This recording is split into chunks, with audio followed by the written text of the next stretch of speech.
In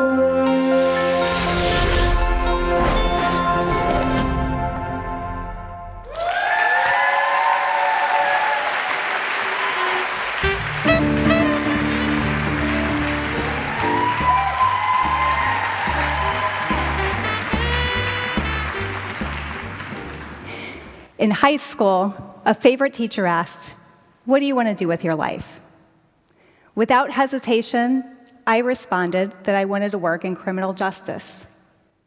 Her response to me, "Honey, you're too little for that. Maybe consider something else." Challenge accepted. Determined to prove her wrong, I went on to pursue a degree in social work. 4 years later, I began my first job working with justice-involved youth.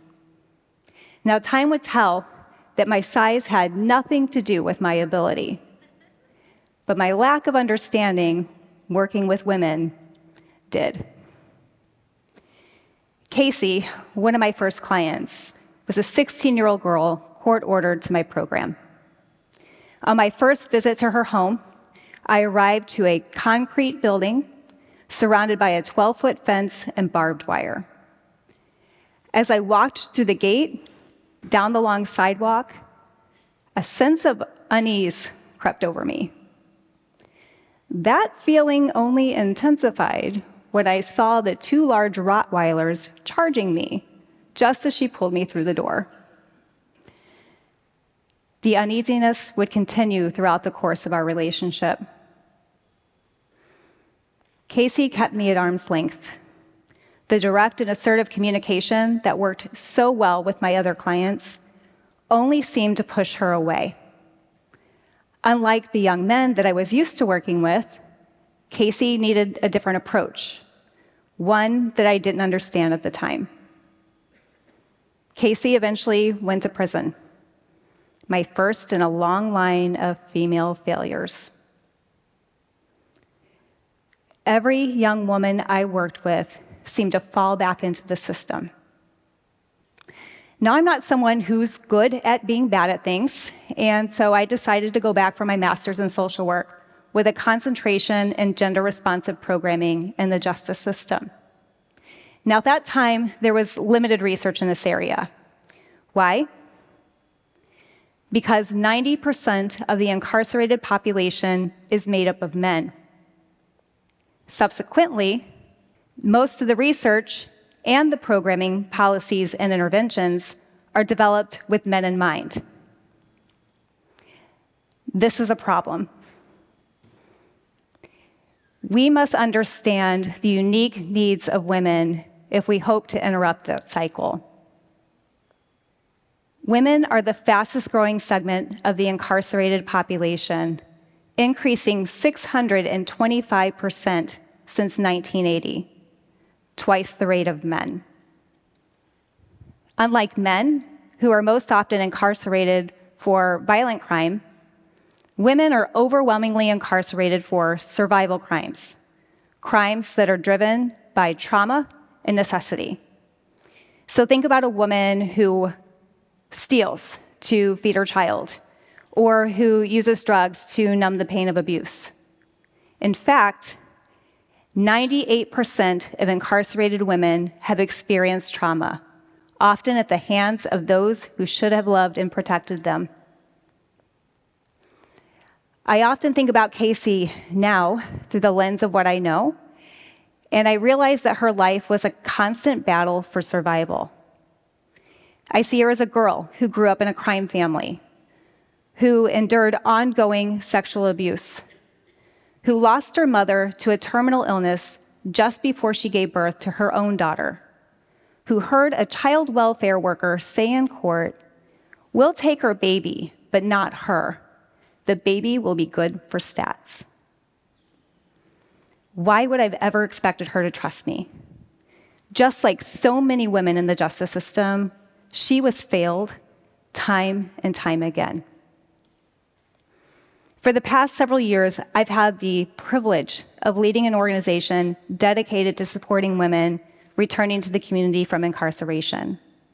I've seen the Caseys now as adults, still trapped in a deeply flawed system. Most of them have endured layers of trauma that began in childhood, that persisted in their adult relationships, and that was further compounded by their experiences in the carceral system. With the majority of them being mothers to minor children, we can't ignore the generational impact. Research shows that in order to reduce the risk of recidivism, we must focus on 4 key areas: housing stability, financial security, emotional wellness, and positive community re-engagement. All 4 key areas matter. Now, as a self-proclaimed data nerd and a believer in research, I'm committed to ensuring women get what they need. And we've developed a roadmap to do just that. Women in our program have a safe place to live. They have access to classes to learn job skills and financial literacy. They have access to quality mental health care. They have opportunities for family and community rebuilding. We do all of that, but we do so much more. We've created a supportive community, the kind of community that many of these women have never experienced, one where they can focus on healing and growth. Our approach focuses on building women from the inside out, focusing on those strengths and potential rather than their deficits and past mistakes. With a 66% reduction in recidivism compared to the state average, I know this strategy works. The numbers don't lie.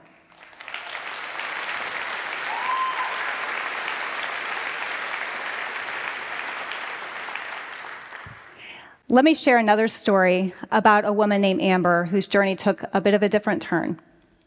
Amber grew up in a violent home, and she escaped that home by running away with an older man and using substances to cope. Now, this man who was supposed to save her turned out to be even more violent than the home she left behind. The trauma she experienced at his hands was incomprehensible. Prison was her escape. When she came to us, she took advantage of every opportunity we offered.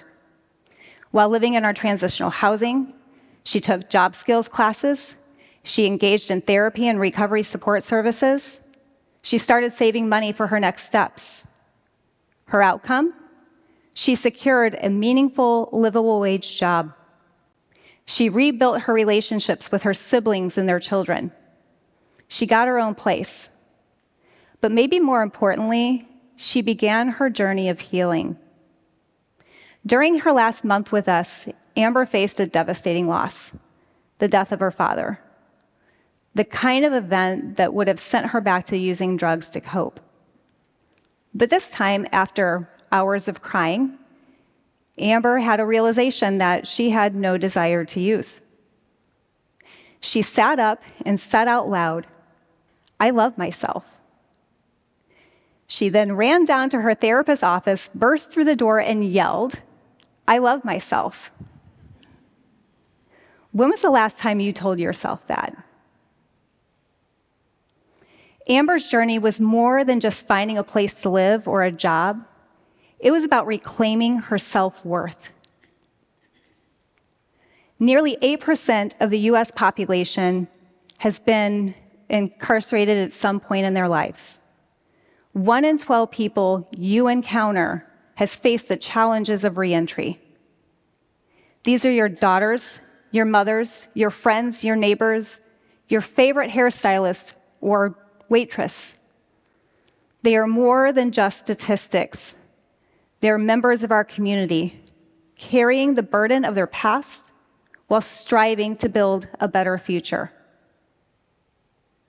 Research shows that we have 4 things to focus on if we want to reduce their risk of returning to prison. Now, there are a lot of reentry organizations who do good work, particularly in those first 3 areas: housing, financial stability, and emotional wellness. But that 4th one, community re-engagement, this is where we need you. These women have had a lifetime of unhealthy, unstable relationships. Your challenge and your opportunity is to recognize the potential in each of them and offer your support. This is your opportunity to be part of something transformative. Own a business, offer a job. Research shows that justice-involved individuals are more loyal than the general workforce. Own rental property, offer a lease. Stable housing is key to their success. Support businesses that champion second chances. Reach out to your local reentry organization and see how you can contribute, whether through your time, your donations, or your financial support. We all have a vital role to play. Change begins with us. By embracing compassion and understanding, we can empower these women to thrive. And when we empower women, we create opportunity for everyone. Thank you.